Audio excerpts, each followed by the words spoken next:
Hello, ladies. Welcome to Reboot TV. I'm Sheila Kilty. I'm here with Caroline Robbins on this Tuesday Talks. Thank you for joining us, Caroline.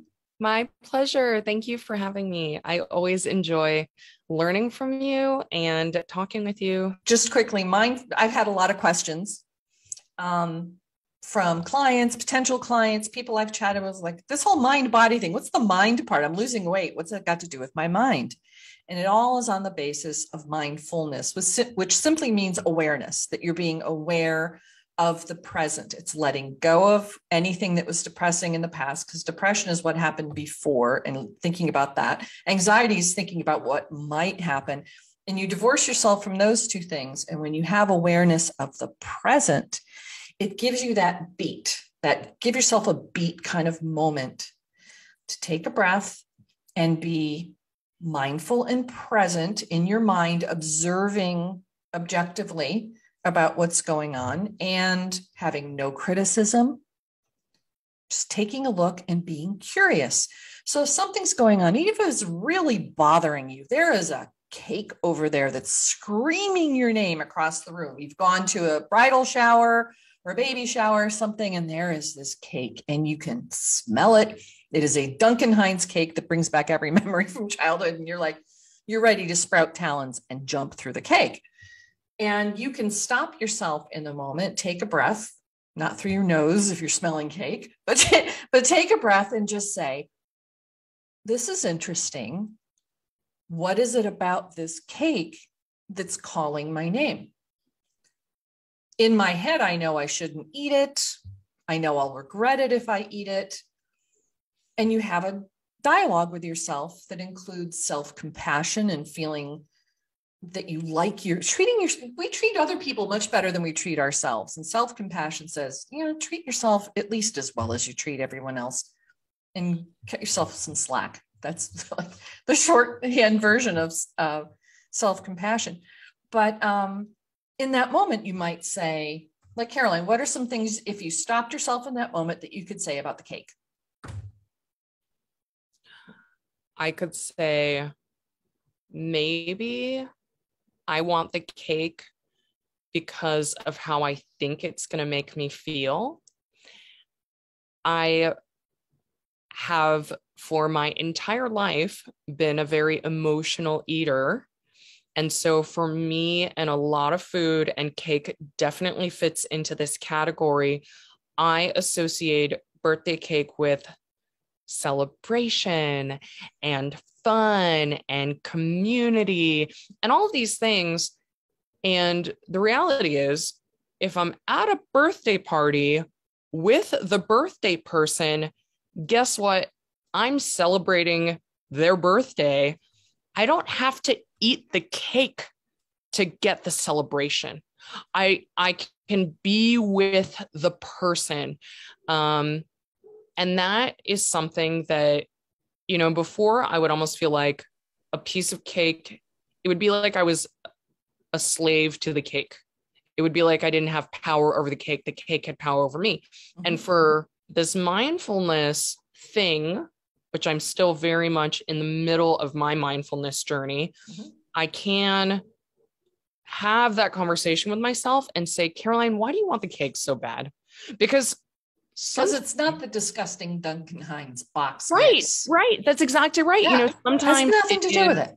A very basic, like not even tasty, sort of your everyday grocery store cake. Now, sometimes, it's like a really, really good cake, but a lot of times it's like a very mediocre, or like even like a stale half of a donut, and it's calling your name. And I know on some level, like, that donut is probably not going to taste super good, but I simultaneously have this urge, and I can mm-hmm. say to myself, like, what's that urge about? Like, what do you need right now that you're not getting? And how can you get that? Not from the donut. Did you ever hear someone say something like, it's not a trip to the movies without popcorn, or it's not a birthday without a birthday cake. It's not a something without a fill in the blank food.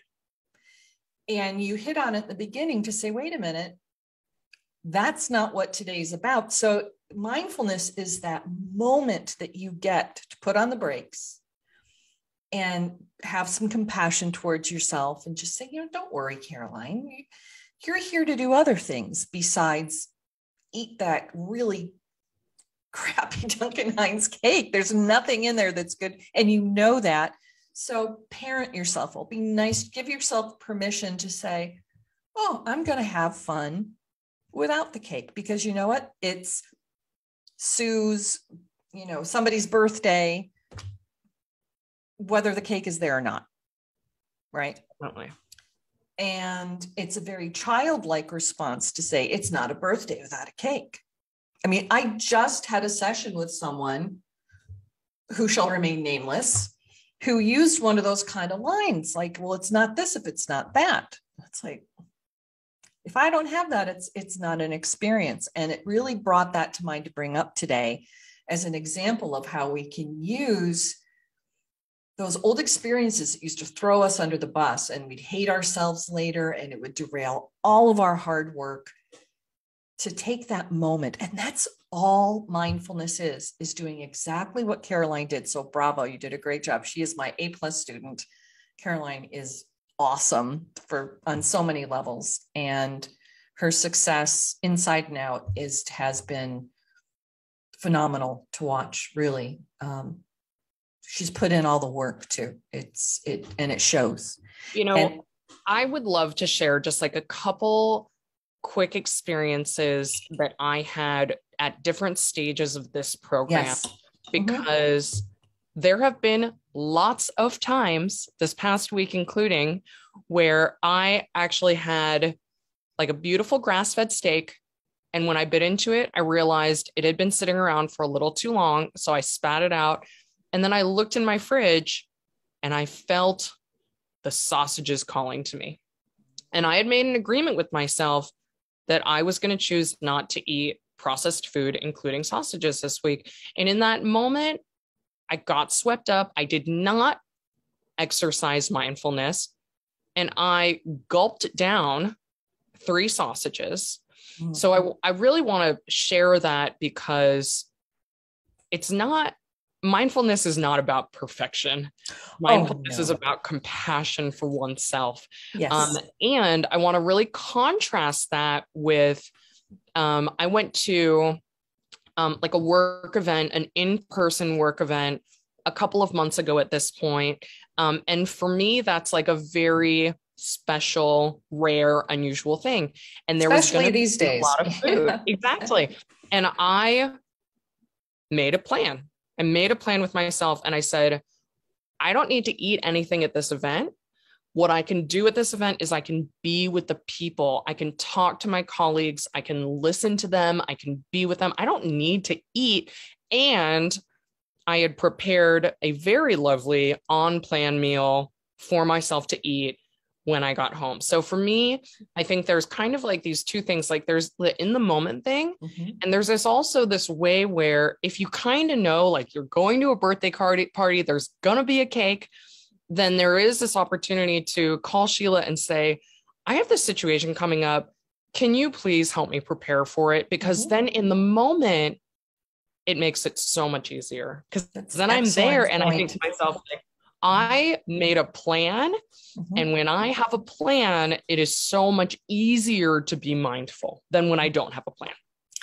That's an excellent example of doing the homework, where you make a plan before you call in a restaurant or you go have a meal with someone. And no matter what it is, if you have a plan ahead of time, then you feel prepared that you're carrying a toolkit that doesn't have a Band-Aid silly putty and a flip-flop in it. You've got a toolkit tucked away that's going to support you with strategies, agreements you've made with yourself, pre-thinking all of this behavior and reactive behavior that got us into the problem of why we needed to lose weight and get metabolically healthy to begin with. None of us wants to be that way. We're all looking for a way to change it, but unless you plan to change it, it is not going to change. And you're going to sabotage yourself. But what Caroline's learned to do brilliantly is to take that beat before she's even in that moment facing this cake at an event or whatever. She's made an agreement with herself. She's made a plan about options. And for when she gets home, there's something to look forward to, not some cold, stale leftovers, but something she probably really wanted to look forward to. And because this is not about not being joyful about food. This is about celebrating food and being in that moment and being grateful for what you do have and not longing for something that's not there.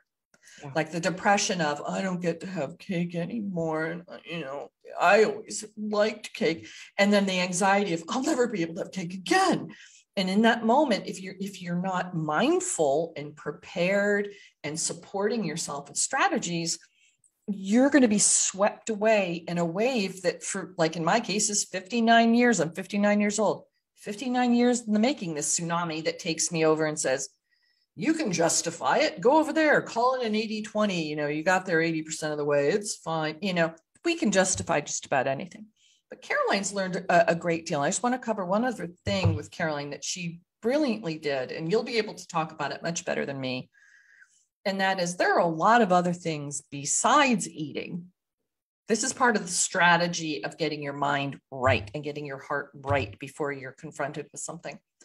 And I asked her to think about all the ways that she could have enjoyment for something that did not include food, because we celebrate, console, get angry, have anxiety, stress out all around food.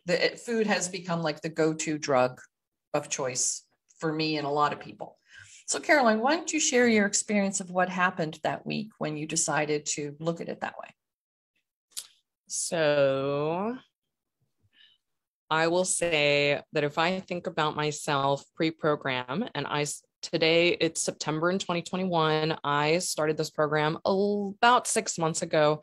I will say that pre-program, if you could have like a monitor on my brain throughout a 24-hour period, like 80% of the time I was awake, I was thinking about food. I was either actively shoving food into my mouth, or I was thinking about food, or I was cooking food, preparing food, buying food. I mean, food. It was like, I felt like I had this like bottomless hole in myself that I was just filling and filling and filling with food. And when I have embarked on this journey to try and think about it a different way, to try and all of a sudden I actually have like all this time, and then I spend it doing the things that I want to do, and those things include being with my children, talking with my friends on the phone. I actually discovered an entirely new hobby that I've never had in my life before, which happens to be crystal collection. And she's got an amazing Etsy crystal I've got shop, like a little thing. And I have found, it turns out there are other sources of joy in my life that are not food. I look so forward to a nice sunny day and laying out in the sun. I bought myself off of Wayfair like a $70, beach cot thing. And I spend 20-30 minutes out there and I relax in the sun and I just enjoy what it feels like to have sunshine on my body.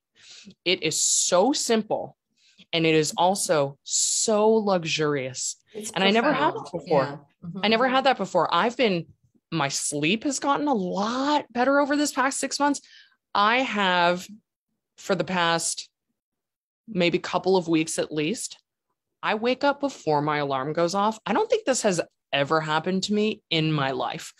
And what I do is I go outside and I watch the sunrise and I prepare myself a cup of coffee and I let our dogs out and I watch the sunrise and I look at the light coming in between the trees. I mean, there was just so much beauty and so much joy that I was missing out on because I was just filling all of my time with food, because for me, that was like a really easy go-to. Like I would just, slather some, cheap butter on a tortilla and microwave it and shove it in my mouth. And to me, that was like an idea of like a really good time.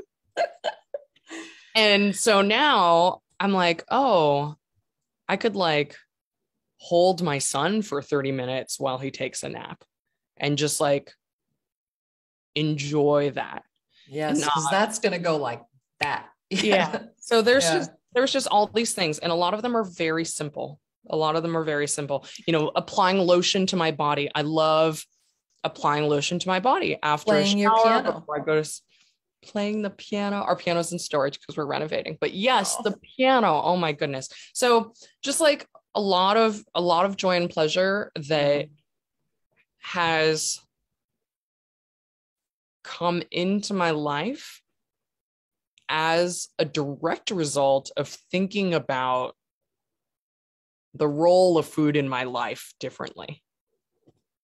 Well, you're thinking about yourself differently in the world as well. The inward look and the outward look has very much changed, looking in and looking out. I've seen it. I mean, it's just been amazing. But the other thing that happened, the other mindfulness of eating portion that we talked about, Caroline, and that's something you were telling me, I'm always thinking about food. I'm at the table, I'm thinking, and I used to eat over the sink or eat standing up as quickly as you could. I said, Caroline, you got to slow down. Just slow the process down. Enjoy each bite, you know, really think about who grew the food and the whole journey of the food. And the other thing is young moms of young children is also, what are you modeling? And that's what really changed it for Caroline and for a lot of moms. I mean, that's the way we are as women. Like, oh my goodness, what am I modeling for my children? That's life, that you woof it down. It doesn't even matter if it's quality. It could be junk that was in the sale bin at Safeway, and I'll grab it and I'll just eat it over the sink. To stop the craziness, you know, about what it is, and to be able to show gratitude for what's being eaten, to chew it and appreciate the textures, the smells, to discuss the food, to speak with your children and teach them how to have a conversation at a dinner table, and to slow all that down and catch those little micro moments that are just come and gone. And if someone tells you that's going to happen when you're on a program like this one, and I don't know if there's anyone's exactly like this one, but it's based on a primal program, and I included my mindfulness and intermittent fasting world into one piece.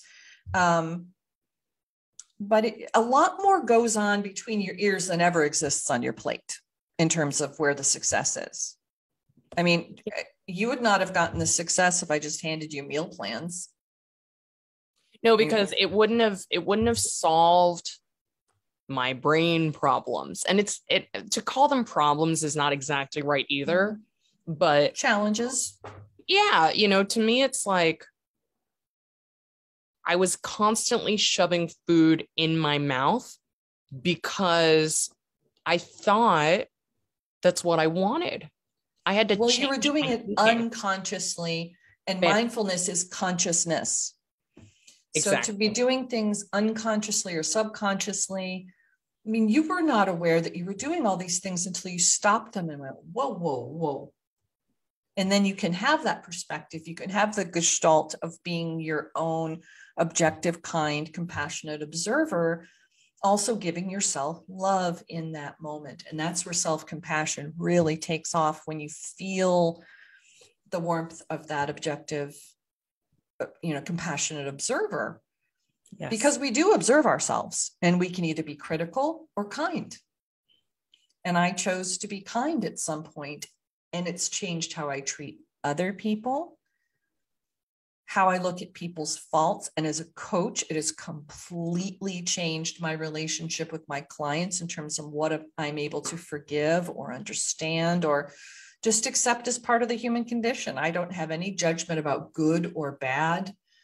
You know, I don't think she was a good girl this week or she was a bad girl this, you know, there's none of that good girl, bad girl stuff. It just is. It's just girl, boy, you know, man, woman, whatever. Yeah. But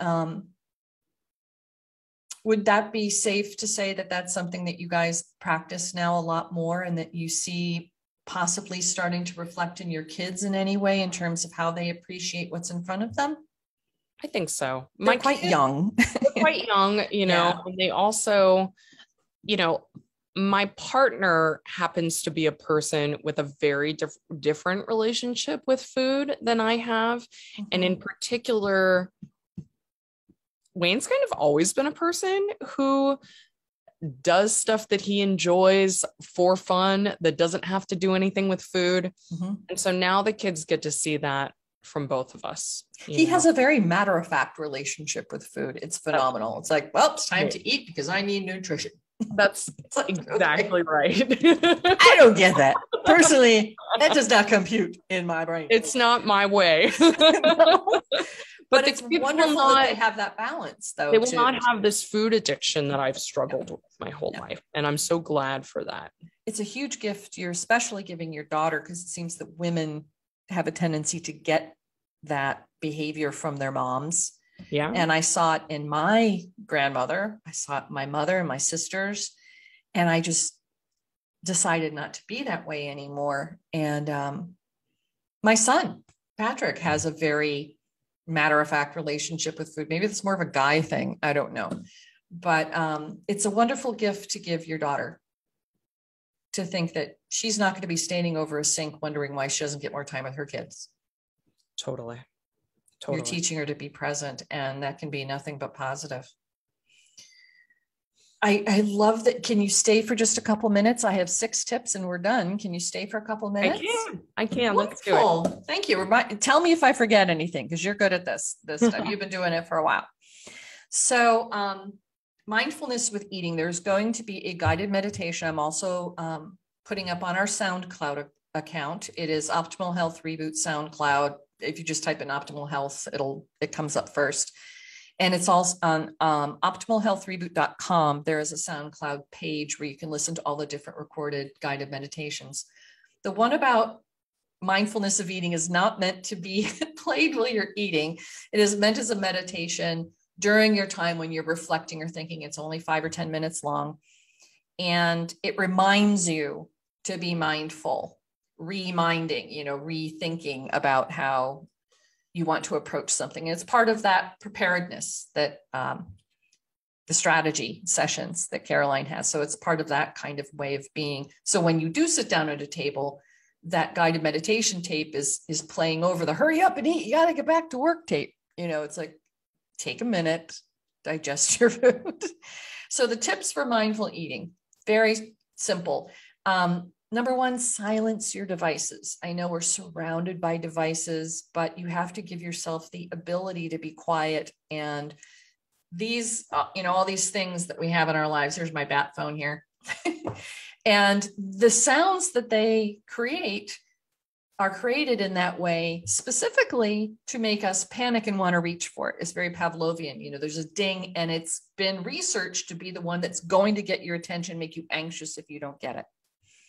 So turn that off, put it away, take it out of sight and mind. So make that nice and quiet. So silence the TV, everything. Maybe some music would be fine, but get the distractions out of the way that would take you away from what you're doing.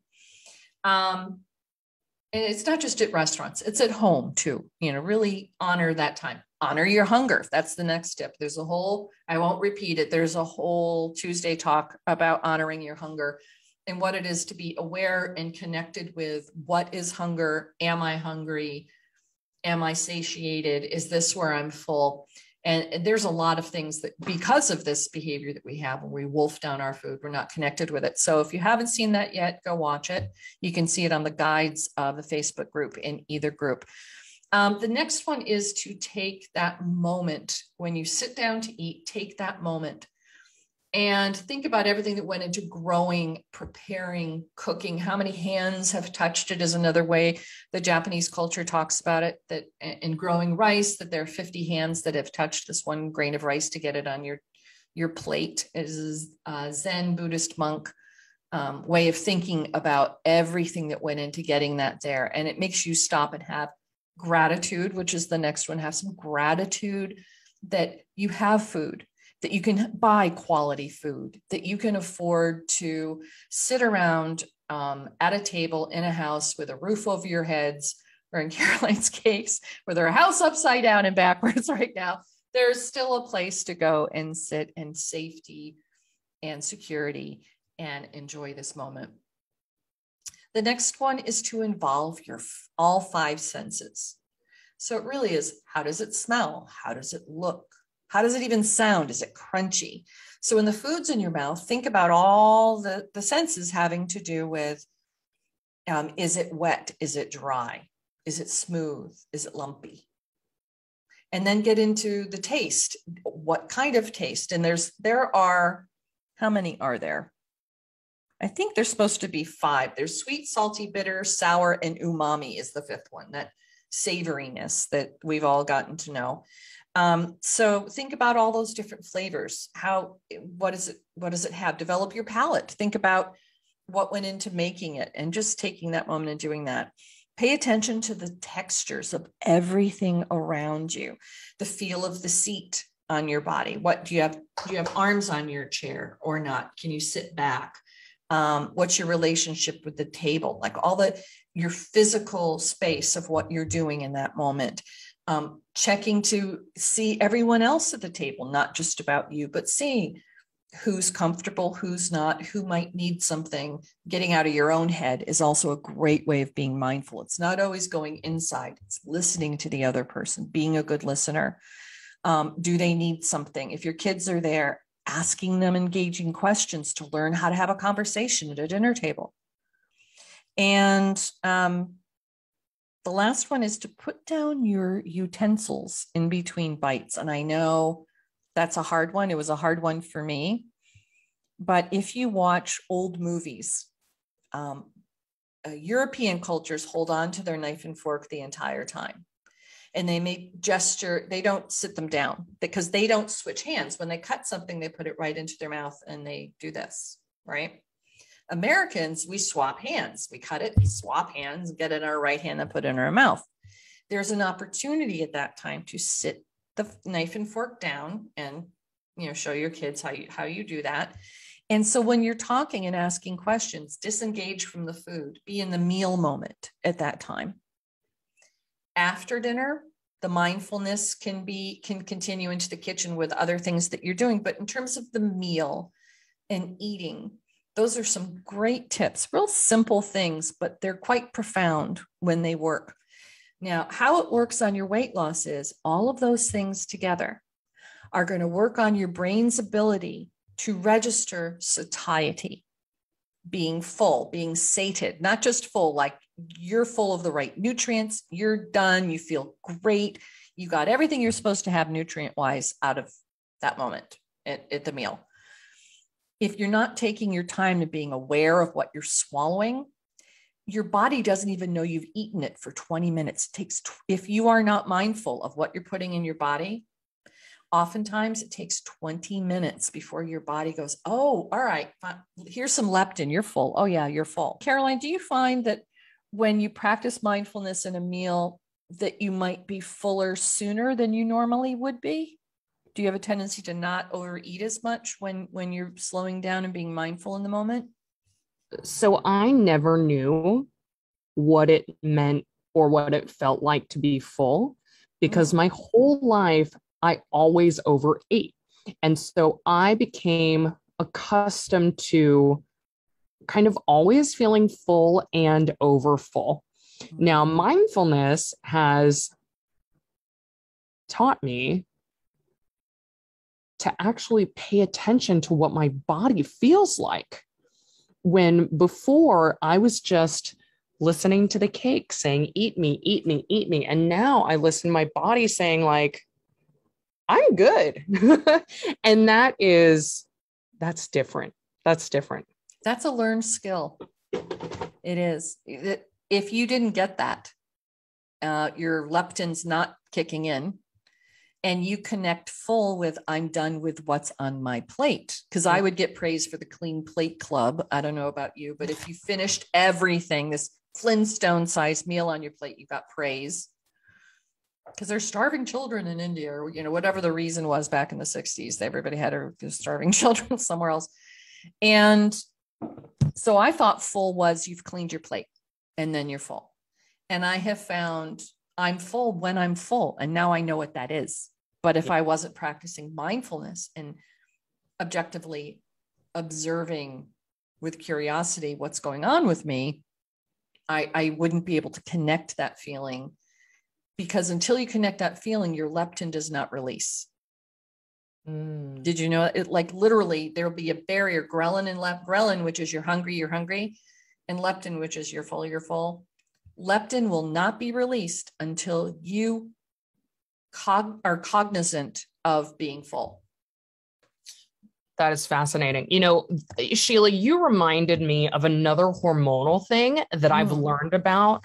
So I learned in the beginning a lot about how when you eat, your insulin levels rise. Like if you can basically train yourself to be more insulin sensitive, then like you will get more results that you want. It took me longer to realize that if I'm stressed out and there's more adrenaline and cortisol in my body, then I'm not going to be able to meet my health goals. And so there is actually like the way that I think about it, it's like, and this may be like technically inaccurate, but the way I think about it, there's like this hormonal chemical thing going on. If I'm stressed out, my body's going to hold on to extra weight. And if I just can actually get myself to a mental place of relaxation and being in the present, then actually I just lose more weight. And I'm kind of all about that. It is. It's when your cortisol and adrenaline calm down and it's not creating this storm in your body of all these other things going on, your body gets back to doing what it's supposed to do. And we're not supposed to be big bags of insulin walking around storing fat all over the place. It's not what's metabolically healthy. It causes all kinds of problems, the least of which is diabetes. And it is a good lesson to learn about what it's doing. But the mind leptin connection is so strong that if you sit down with someone who's having trouble with overeating and everybody else at the table is pretending that the very vapid food you're eating is so filling and everybody's like, oh, I'm so full, that person will also feel full. It is so suggestible in your mind. Or if people just say, that's not enough, I need more. What is this? This is nothing, I need more. Then your leptin never kicks in. Wow. It is that bottomless pit. And people who are morbidly obese lose their connection to leptin. It took me 6 months to have a leptin response again. I can totally relate to that. I can totally relate. Because I was one good sandwich away from morbidly obese. I was 3 pounds from morbidly obese. Just one big old meatball sandwich and I was there. I was solidly in the obese range myself. You were. Absolutely. Yeah. And that's a hard thing to acknowledge in the moment. It really is hard. It is. Yeah.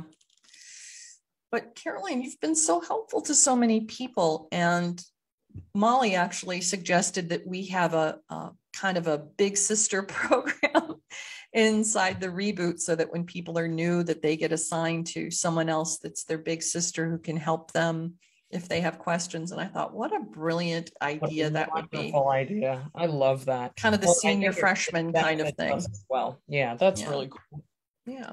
So you are so supportive. And I called up Carol. I said, do you mind helping me out? Sure. She has like notice. She has a massive full-time job and then some, 2 young children. They're redoing their house. I mean, it's insanity what her schedule is, but Caroline is, sure, I'll help. She's always willing to be there and to help.